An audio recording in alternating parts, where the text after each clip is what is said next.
A hacker friend of mine asked for my opinion on the HoverAir X1 drone, and I happened to get hold of one from another friend. So this video is going to talk about my likes and dislikes, the pros and cons on the drone after trying it out for a few weeks. I'm going to come at an angle from a videographer, photographer, drone pilot, and a hiker. So without further ado, let's get to it. What's up guys, welcome to Alan Gadgets. I'm going to do a review on the HoverAir X1 drone and who this drone is exactly for.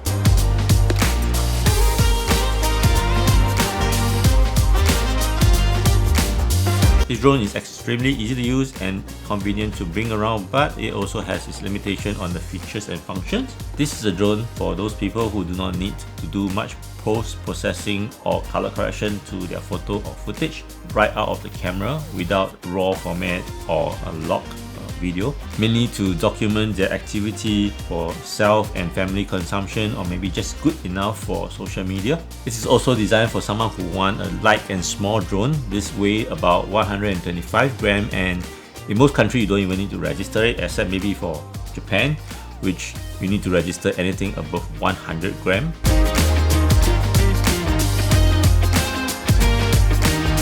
I'm now going to go through a list of limitations comparing this HoverAir X1 drone to other high-end drones like those from DJI. I'm doing this to set the expectation right for anyone who owns a high-end drone when considering this HoverAir X1. Because of its limitation, size and price point, you're never going to get anything near the high-end drone from DJI. Now first up, it only have 2.4K 30 frames per second. That is the maximum resolution and frame rate that it can go up to. It can only go up to a maximum height of 50 meters. It has an internal storage of 32 gig, and there is no way to insert an SD card for extended storage. It has a maximum of extending and descending speed of 1.5 meters per second. It has a maximum horizontal sideways speed of 7 meters per second. The transmission range between the phone and the drone is only 30 meters maximum in radius. It doesn't have a GPS system and no obstacle avoidance system as well. It only uses down pointing cameras to recognize ground pattern to stay on the same spot and to keep itself stabilized and steady in the air.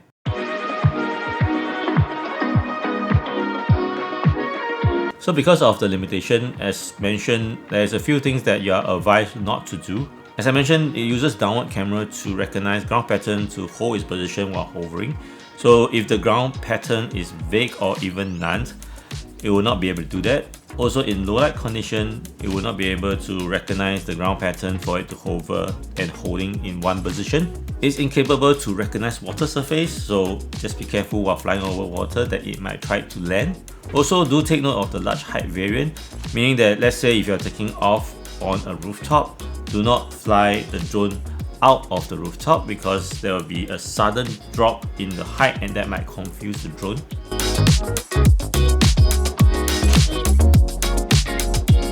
In hover mode, it will just hover at one fixed location. It will turn and tilt the camera to you while tracking your movement. This is just a fixed camera in the air.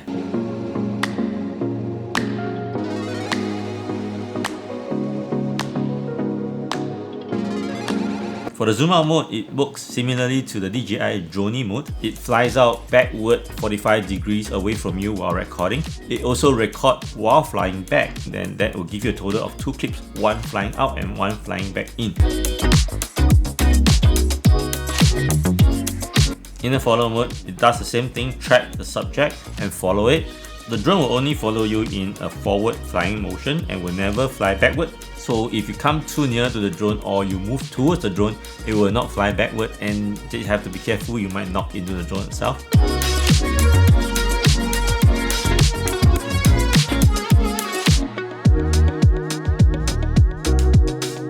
In the orbit mode, it basically just circles around the subject. The bird's eye is similar to the DJI rocket mode, but it has a limitation of only 15 meters. Just like the zoom out mode, it doesn't just record flying away from us, but it also records while coming back to us. You get 2 footage, one flying out and one flying back. Now that is something maybe the DJI should have for their drone and rocket quick shot. 2 clips as an option, flying away and flying back.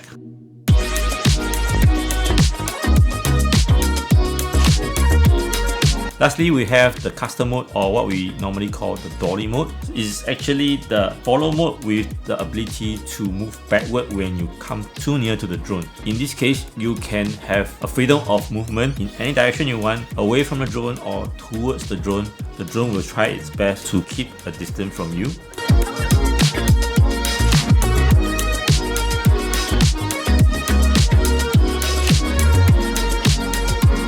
You can also choose to control the drone with a Bluetooth remote controller. I have a separate video showing on how to pair this Bluetooth controller to a phone. You can find the link up here. The configuration and the setup of the controller actually felt very confusing for me. First of all, it uses mode 3 configuration instead of mode 2, and then it went to oriented the control not side by side but up and down, which is a very weird configuration. The video is quite laggy between the camera and the live feed. And during preview, it doesn't let you flip the phone to the side and fully make use of the whole screen. Maybe they could consider updating to make full use of the whole screen while flying using the controller.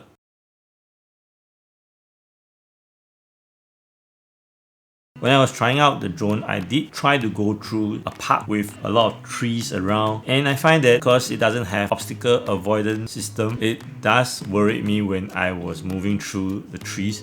I have to be very conscious of all the space to walk between in and to make sure the flight path follow my movement, my path. And when you're going around turns and bends with trees and lampposts, you have to be extra careful so that I don't knock into them.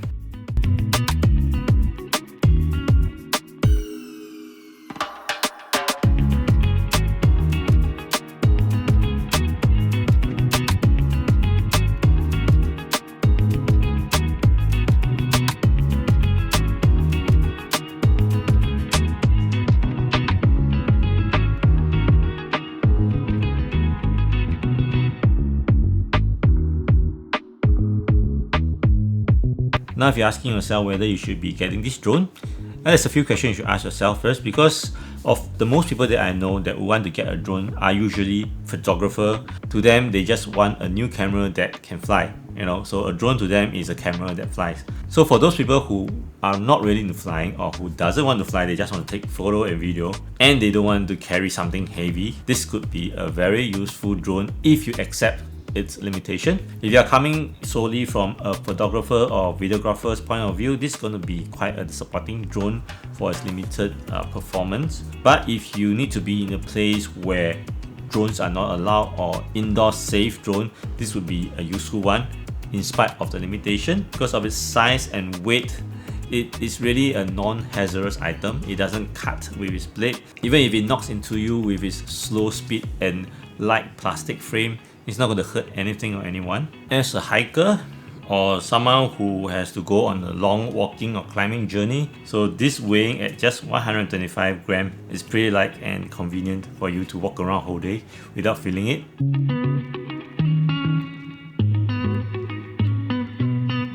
That's all for my review on the HoverAir X1 drone.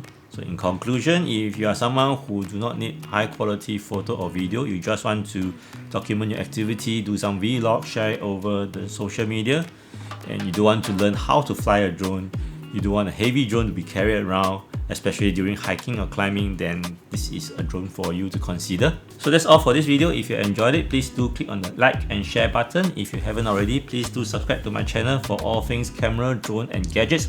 And with it, I will see you again in the next one. Bye!